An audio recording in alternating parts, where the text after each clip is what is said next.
Willy, les hommes de loi sont-ils au-dessus de la loi? Non. Non. Je vais commencer d'abord par condamner l'acte que les avocats ont posé. Parce que malgré les informations que Maître nous donne, je dis encore, moi, toute personne qui s'attaque aux institutions d'un État, il mérite d'être sévèrement puni. On ne trouble pas une audience. Qui que vous soyez, même le chef de l'État de ce pays ne peut pas troubler une audience. Ça c'est sacré. Et les avocats le savent. Moi je dis à ce niveau-là, je les condamnerai jusqu'à la dernière énergie. Toute personne, je dis, qui s'attaque aux institutions, vous attaquez, moi, vous prenez le drapeau vert ou jaune du Cameroun, vous le brûlez, même si vous êtes Jelly, on se retrouve d'abord au sol. Parce que les institutions d'un État sont sacrées. Ça, c'est la première des choses. La deuxième des choses, vous m'avez posé une très bonne question. Est-ce que les hommes de loi sont au-dessus de la loi? J'imagine que vous faites référence aux magistrats. Et on répond non. Ce qui a conduit à ce que nous savons, c'est la violation de la loi par un homme de loi, les magistrats. Parce que le problème dans nos pays aujourd'hui, c'est que les magistrats croient qu'ils sont au-dessus de la loi. Je suis désolé. Les magistrats doivent dire le droit, mais ils ne sont pas au-dessus de la loi. Je voudrais vous lire, Maître Aoumi de Lefer, il a effleuré l'article 218 de la loi numéro 2005/007 du 27 juillet 2005 portant code de procédure pénale qui dit ceci et dispose de ceci. Un inculpé justifiant d'un domicile connu ne peut faire l'objet d'une détention provisoire qu'en cas de crime. Ça veut dire que ces avocats qui ont été interpellés sur ordre du magistrat n'ont pas commis un crime à ce que je sache. On sait où ils sont. Ils habitent. L'avocat en question a un cabinet qui est basé à Douala. Et ceux qui font même que nous disons aux téléspectateurs, parce que quand j'entends, on dit tentative de corruption, c'est des conneries. Cet avocat avait pris l'habitude de fonctionner avec ce magistrat comme il avait tenté de faire la dernière fois. Sauf que ils ne se sont pas entendus au niveau du partage. Il faut qu'on le dise.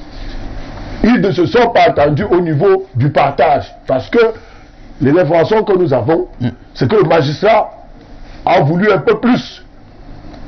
Selon l'avis de l'avocat.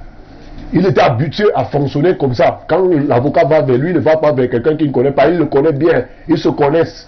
C'est des gens qui fonctionnaient ensemble. Moi, ce que je voudrais vous dire, monsieur, quand j'entends parler d'outrage, il faut que dans ce pays, on soit un peu sérieux, que les magistrats arrêtent ce qu'ils font. Monsieur Bokolo, je vous raconte une anecdote. Je vais être plus bref. Oui, allez-y. Je suis à Douala. Je suis dans un snack bar avec une amie. Et vous avez un monsieur qui est le neveu d'un ponte du régime, un des proches collaborateurs, un ancien proche collaborateur du chef de l'État, monsieur Foumanakam. Il était procureur de la République, ce magistrat, au niveau de Ndokoti. Je crois qu'il est affecté désormais dans l'Ouest. Je crois à Banganté, il doit être président du tribunal là-bas. Justement, je suis assis avec la demoiselle et je constate qu'il y a quelqu'un qui vient lui parler dans le creux de l'oreille. Je suis dans le snack bar. Vous connaissez, tu le connais? Non. Monsieur, il y a un souci avec la demoiselle. Non, grand frère, c'est que il y a le procureur qui demande à la voir. Ok. Le procureur demande à la voir. Comment? C'est son frère, c'est son père, c'est qui? Non, il veut qu'elle aille s'asseoir avec lui. Nous avons connu. Je lui ai dit que, avec tout le respect que je lui dois, elle lui dit que là où elle est là, elle ne bouge pas. Elle ne bouge pas, même le fauclin, elle ne lève pas. Moins de 30 minutes après M. Bekolo, les gendarmes de la compagnie de brigade gendarmerie de Doubon arrivent. Wow. J'ai dit moins de 30 minutes, ils arrivent. On me dit, monsieur, suivez-nous. Je vous suis, il y a quoi? Suivez-nous. Il dit, bon, ok, ma chérie, viens, on part. Il dit, non, la dame reste. Ok. Quand j'arrive, on me dit, c'est vous qui manquez le respect au procureur. Je dis, c'est un motif. Donc, on dit que le procureur, le simple fait qu'il ait voulu que la demoiselle avec qui je suis vienne s'asseoir avec lui, j'ai refusé, c'est un manque de respect, un outrage. C'est ça donc le problème aujourd'hui, M. Bekolo, et qu'il faut décrier. Parce qu'il faut qu'on dise aux magistrats dans ce pays qui n'ont pas de droit de vie et de mort, surtout les Camerounais. Ce que les avocats ont fait en salle d'audience, je suis d'accord que vraiment c'est à condamner, mais je dis aussi, le magistrat a violé la loi.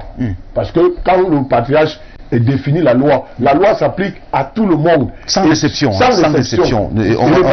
La saison pluvieuse en Willy, des coupures d'énergie ont doublé, voire triplé. Comment l'expliquer, comment le comprendre?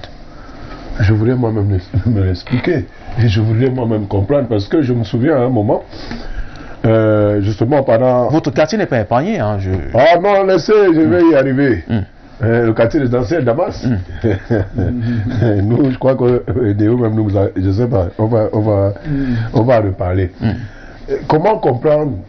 Je voudrais bien. Parce que, vous voyez, au début, quand cette histoire de délestage se déclenchait, on nous faisait dire que en saison sèche, le fleuve Sanang a tarissé. Et donc, l'eau ne pouvait plus remonter au niveau des turbines. On a accepté, tout bonnement. Mais ce qui est curieux, c'est que en pleine saison de pluie, il y a encore des délestages. Il dit que même en pleine saison de pluie, le fleuve a tari. Après, on nous a trouvé d'autres excuses. On a dit que non, parce que à l'UQAM utilisait près de 60% de l'électricité produite par le barrage. Alors il fallait construire le barrage de Mevelé, il fallait construire le barrage de Lopanga, de Mekim et tout. Non, ce qu'il faut dire, M. Bekolo. En fait, ce qui se passe avec Néo, c'est la conséquence de ce que moi j'appelle personnellement le désintérêt de ceux qui nous gouvernent pour les intérêts des Camerounais.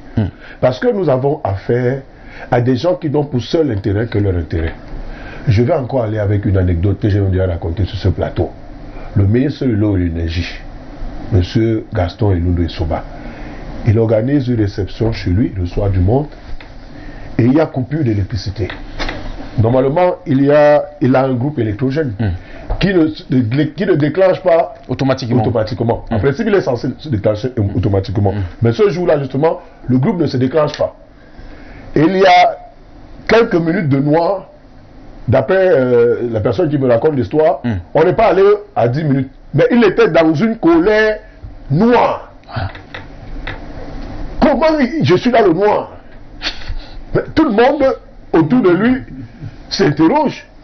Le ministre de l'eau et de l'énergie se demande comment, en 10 minutes, il est dans le noir. En moins de 10 minutes. En moins de 10 minutes. Alors qu'il a la tête d'un ministère qui est la tutelle d'une entreprise comme Eneo qui maintient des millions de Camerounais, pas pendant 10 minutes, mais pendant des mois dans le noir. Vous comprenez? Est-ce que vous voyez un peu ce paradoxe? C'est-à-dire, lui, il estime que, lui, le ministre de l'eau et de l'énergie, il ne doit pas être dans le noir. Mais il ne fait rien pour résorber le problème des millions de Camerounais. Si ce n'est pas la sorcellerie, c'est quoi? Monsieur Bekolo, nous avons 3 fléaux dans ce pays qu'il faut combattre avec la dernière énergie. Le premier, c'est Boko Haram. Le deuxième, c'est les sécessionnistes. Le troisième, c'est Néo. Je vous assure que on peut en rire. Mais on ne peut pas, dans un pays sérieux, céder des secteurs comme celui de l'eau, de l'électricité, de la santé, de l'éducation à autre personne qu'à l'État. Ce que nos gouvernants ont fait là, je n'ai pas envie de trouver le qualificatif, mais c'est inimaginable dans un pays sérieux, M. Bekolo. Et inimaginable. Et je crois qu'un moment viendra où chacun va se regarder dans la glace. Et M. Biya, j'espère qu'il sait quand même qu'il a été élu par au moins 70% des Camerounais. Et dans ces 70%, vous avez au moins 60% qui souffrent de problèmes d'électrification. Nous avons des parties aujourd'hui dans l'extrême nord où on ne sait pas ce que veut dire la lumière. Même dans le sud natal du chef de l'État, on a des problèmes d'électricité.